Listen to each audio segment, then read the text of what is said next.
Flatland, A Romance of Many Dimensions by Edwin A. Abbott. Chapter 6 of Recognition by Sight.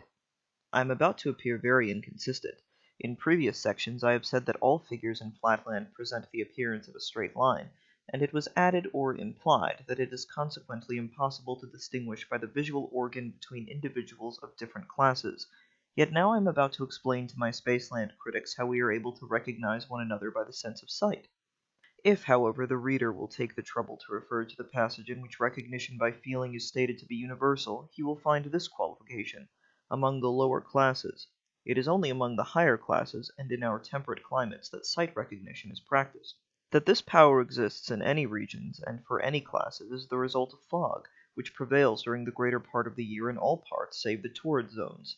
That which is with you in Spaceland, an unmixed evil, blotting out the landscape, depressing the spirits, and enfeebling the health, is by us recognized as a blessing scarcely inferior to air itself, and as the nurse of arts and parent of sciences. But let me explain my meaning without further eulogies on this beneficent element. If fog were non-existent, all lines would appear equally and indistinguishably clear, and this is actually the case in those unhappy countries in which the atmosphere is perfectly dry and transparent. But wherever there is a rich supply of fog, objects that are at a distance of, say, 3 feet, are appreciably dimmer than those at a distance of 2 feet 11 inches, and the result is that by careful and constant experimental observation of comparative dimness and clearness, we are enabled to infer with great exactness the configuration of the object observed. An instance will do more than a volume of generalities to make my meaning clear. Suppose I see 2 individuals approaching whose rank I wish to ascertain. They are, we will suppose, a merchant and a physician, or in other words, an equilateral triangle and a pentagon. How am I to distinguish them? It will be obvious to every child in Spaceland who has touched the threshold of geometrical studies that, if I can bring my eye so that its glance may bisect an angle A of the approaching stranger, my view will lie, as it were, evenly between his 2 sides that are next to me, viz., CA and AB, so that I shall contemplate the 2 impartially, and both will appear of the same size. Now in the case of one, the merchant, what shall I see? I shall see a straight line DAE, in which the middle point, A, will be very bright because it is nearest to me, but on either side the line will shade away rapidly into dimness because the sides AC and AB recede rapidly into the fog, and what appear to me as the merchant's extremities, viz., D and E, will be very dim indeed. On the other hand, in the case of 2, the physician, though I shall here also see a line DAE with a bright center A, yet it will shade away less rapidly into dimness, because the sides AC and AB recede less rapidly into the fog, and what appear to me the physician's extremities, viz., D and E, will not be so dim as the extremities of the merchant. The reader will probably understand from these 2 instances how, after a very long training supplemented by constant experience, it is possible for the well-educated classes among us to discriminate with fair accuracy between the middle and lowest orders by the sense of sight. If my Spaceland patrons have grasped this general conception so far as to conceive the possibility of it and not to reject my account as altogether incredible, I shall have attained all I can reasonably expect. Were I to attempt further details, I should only perplex. Yet for the sake of the young and inexperienced, who may perchance infer from the 2 simple instances I have given above of the manner in which I should recognize my father and sons, that recognition by sight is an easy affair, it may be needful to point out that in actual life most of the problems of sight recognition are far more subtle and complex. If, for example, when my father the triangle approaches me, he happens to present his side to me instead of his angle, then, until I have asked him to rotate, or until I have edged my eye round him, I am for the moment doubtful whether he may not be a straight line, or, in other words, a woman. Again, when I am in the company of one of my 2 hexagonal grandsons, contemplating one of his sides, AB, full front, it will be evident from the accompanying diagram that I shall see one whole line, AB, in comparative brightness shading off hardly at all at the ends, and 2 smaller lines, CA and BD, dim throughout and shading away into greater dimness toward the extremities C and D. But I must not give way to the temptation of enlarging on these topics. The meanest mathematician in Spaceland will readily believe me when I assert that the problems of life which present themselves to the well-educated, when they are themselves in motion, rotating, advancing, or retreating, and at the same time attempting to discriminate by the sense of sight between a number of polygons of high rank moving in different directions, as for example in a ballroom or conversazione, must be of a nature to task the angularity of the most intellectual and amply justify the rich endowments of the learned professors of geometry, both static and kinetic, in the illustrious University of Wentbridge, where the science and art of sight recognition are regularly taught to large classes of the elite of the States.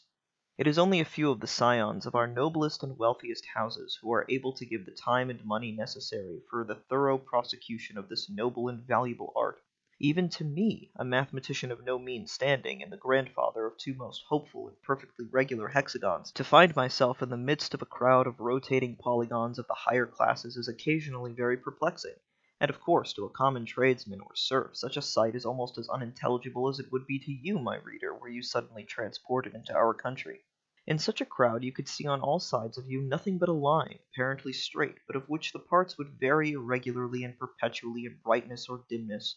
Even if you had completed your third year in the pentagonal and hexagonal classes at the university, and were perfect in the theory of the subject, you would still find that there was need of many years of experience before you could move in a fashionable crowd without jostling against your betters, whom it is against etiquette to ask to feel, and who by their superior culture and breeding know all about your movements, while you know very little or nothing about theirs. In a word, to comport oneself with perfect propriety in polygonal society, one ought to be a polygon oneself. Such at least is the painful teaching of my experience. It is astonishing how much the art, or I may almost call it instinct, of sight recognition is developed by the habitual practice of it, and by the avoidance of the custom of feeling, just as with you, the deaf and dumb, if once allowed to gesticulate and use the hand alphabet, will never acquire the more difficult, but far more valuable art of lip speech and lip reading. So it is with us as regards seeing and feeling. None who in early life resort to feeling will ever learn seeing in perfection. For this reason, among our higher classes, feeling is discouraged or absolutely forbidden. From the cradle, their children, instead of going to the public elementary schools, where the art of feeling is taught, are sent to higher seminaries of an exclusive character, and at our illustrious university to feel is regarded as a most serious fault, involving rustication for the first offense, and expulsion for the second. But among the lower classes the art of sight recognition is regarded as an unattainable luxury. A common tradesman cannot afford to let his son spend a third of his life in abstract studies. The children of the poor are therefore allowed to feel from their earliest years, and they gain thereby a precocity and early vivacity which contrast at first most favorably with the inert, undeveloped, and listless behavior of the half-instructed youths of the polygonal class. But when the latter have at last completed their university course, and are prepared to put their theory into practice, the change that comes over them may almost be described as a new birth, and in every art, science, and social pursuit they rapidly overtake and distance their triangular competitors. Only a few of the polygonal class fail to pass the final test or leaving examination at the university. The condition of the unsuccessful minority is truly pitiable. Rejected from the higher class, they are also despised by the lower. They have neither the matured and systematically trained powers of the polygonal bachelors and masters of arts, nor yet the native precocity and mercurial versatility of the youthful tradesmen.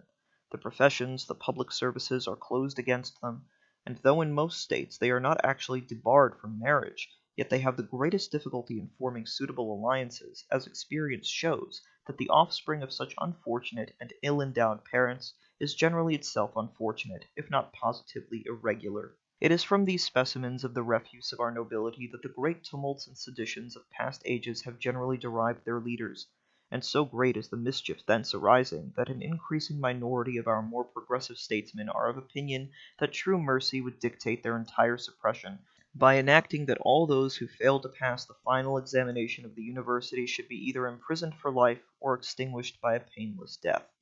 But I find myself digressing into the subject of irregularities, a matter of such vital interest that it demands a separate section.